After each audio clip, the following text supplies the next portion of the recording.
Mobile दुकान फोडणाऱ्या सराईत तडीपार गुन्हेगारास अटक. गुंडाविरोधी पथकाने लाखो रुपये किमतीचे केले मोबाईल जप्त. 2 गुन्हे उघडकीस.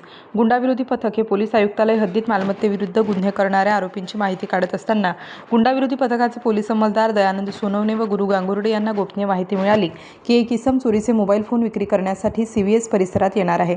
सदरची माहिती माननीय वरिष्ठांना देऊन त्यांच्या मार्गदर्शनाखाली गुंडाविरोधी पथकाचे प्रभारी अधिकारी पोलीस उपनिरीक्षक संदीप पवार व पथकाने CVS परिसरात सापळा रचला असता सराईत गुन्हेगार इसम नामे वाजिद जेयद शेख वय 21 वर्ष राहणार गल्ली नंबर 4 सादिक नगर वडाळा गाव नाशिक यास ताब्यात घेतलं. त्याच्याकडे केलेल्या चौकशीत त्याने खालील गुन्हे केल्याचे निष्पन्न झाले. आरोपी वाजिद शेख याच्या ताब्यात चोरीचे सॅमसंग कंपनीचे एकूण 6 मोबाईल फोन असा एकूण 2 लाख रुपये किमतीचे मोबाईल जप्त करण्यात आले. सदरची उल्लेखनीय कामगिरी गुंडाविरोधी पथकाचे प्रभारी अधिकारी पोलीस उपनिरीक्षक संदीप पवार, पोलीस हवालदार विजय सूर्यवंशी, सुनील आडके, अविनाश देवरे, प्रदीप ठाकरे, दयानंद सोनवणे, गुरु गांगुर्डे, कल्पेश जाधव, राकेश राऊत, अक्षय गांगुर्डे, गणेश भागवत, राजेश राठोड, घनश्याम महाले, सुनीता कवडे यांनी पार पाडली आहे. स्टार न्यूजसाठी मोहसिन पठाण, नाशिक.